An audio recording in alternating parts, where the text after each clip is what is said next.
های، به اولین ویدیو آشپزی با من توی پرانتز من خوش اومدین. هیچ میدونین توی این ساندویچ خیلی جذاب چیه؟ شرط می‌بندم که میدونین، چون کپشن خونیم. بریم که درستش کنیم.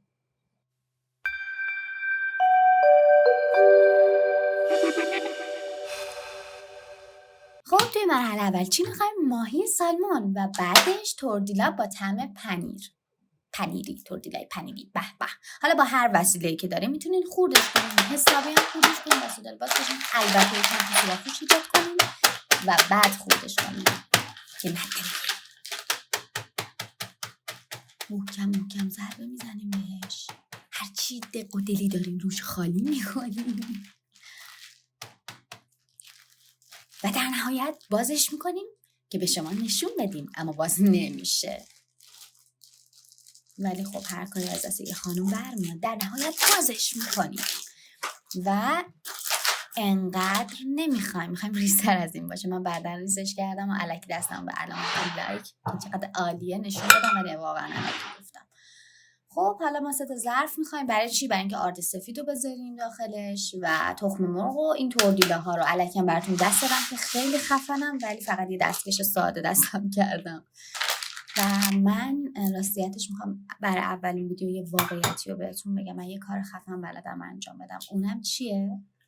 اگه گفتیم جادوگری 1 2 و 3 آرد سفید اضافه شد. خیلی هم لوسم میده. حالا به تخم مرغمون نمک و فلفل اضافه میکنیم. ترجیحاً یعنی چیزی که من پیشنهاد میکنم فلفل سیاه باشه، چون فلفل سیاه طبعش گرمه و ماهی که طبعش سرده یه ذره خنثی میکنه. خوبه که وقتی داریم ماهی درست میکنیم از چیزای گرم استفاده کنیم که توی بدنتون تاثیر منفی نداشته باشه. حالا کاری که میکنیم چیه؟ ماهیا رو میکنیم توی تخم مرغ، بعد توی آرد سفید و بعد دوباره تخم مرغ، بعد توی توردیلا. من سکوت میکنم تا از صداش لذت ببریم. البته یادم نیست اینجا صدا داشت یا نه.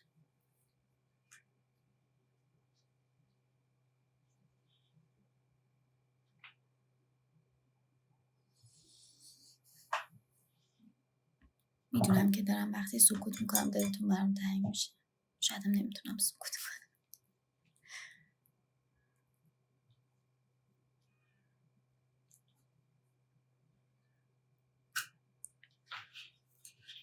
انقدر حرفه‌ای پرتش کردم روی توردیلاها که ماهی هم خودش تعجب کرد.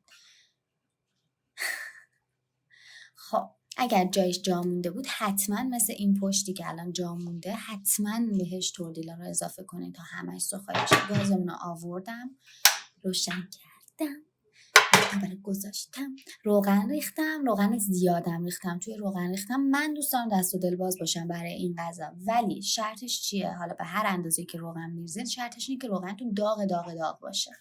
ماهی ها رو بهش اضافه کردم.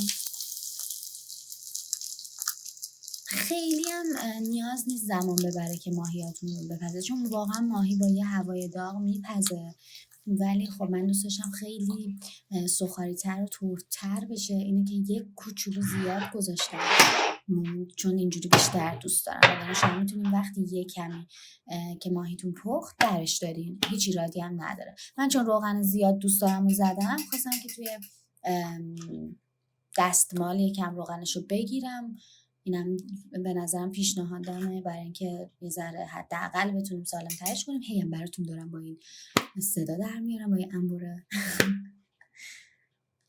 حسابی گذاشتم روی دستمال، موند و روغنش گرفته شد. لایک دادم بهتون. حالا میرسیم به مرحله جذابش. لیمو رو میذاریم، نمیتونیم چون افلیچیم. لیمو رو دوباره میذاریم چون نمیتونیم چون سندروم دست بیقرار داریم. ولی لیمو رو تونستم موفق شدم گذاشتم. بقیه چیزام گذاشتم. فکر میکنم کاملا خودتون دیدین. نمک کنجد، سس گلوریا، یه قلب خوشگل. برای چی؟ برای اینکه اینجا بهتون یادآوری کنم که منو سابسکرایب کنین، زنگوله رو روشن کنین و کامنت انگلیسی بذارین. چرا؟ چون اگه این کارو نکنین سابسکرایبتون میپره. البته منم شنیدم اولین ویدیومه، نمیدونم نه واقعا چقدر درسته و شما این کارا رو بکنین.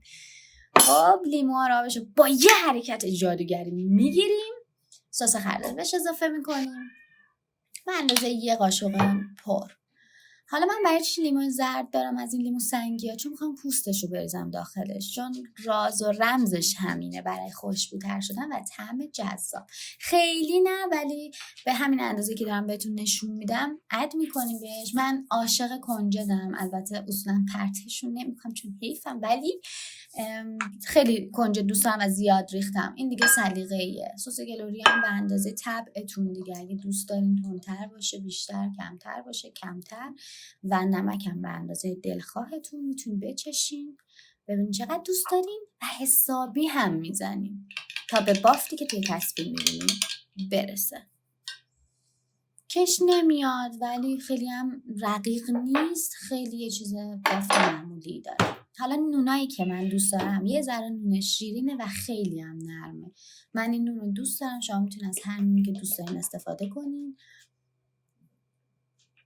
برای اینکه طعم بهتری داشته باشه توی دهنتون وقتی دارین ساندویچ رو میخورین، بهتره که کفش از این سستون بزنین و فقط برای اینکه در حال خوردن ازش استفاده نکنین از سسه. واسه من کفشو کاملا سس زدم. کاهوهای فرانسوی میتونین کاهو هر چی که دلتون بخواد بذارین، فرقی نمیکنه، بستگی به سلیقتون داره. من برای واقعا خوشگل بشه توی ویدیو شما دوست داشته باشین این کارو کردم، اگه نه هیچ فرقی نمیکنه. ماهی رو اد میکنین، دوباره روش سس میزنین. اینا رمز و راز کاره، یادتون نره.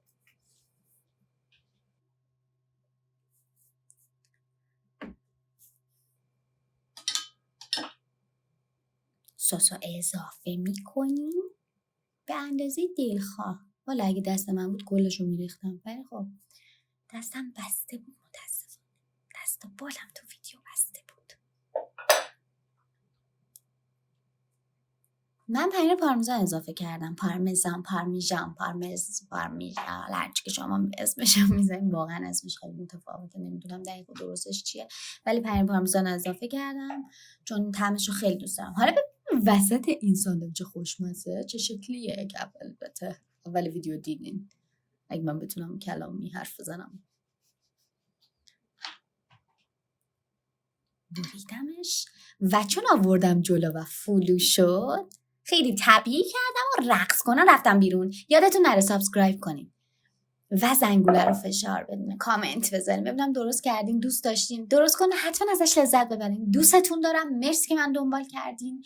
از راه دور تک تکتون و کلاتون رو ماچ میکنم. خدافظ.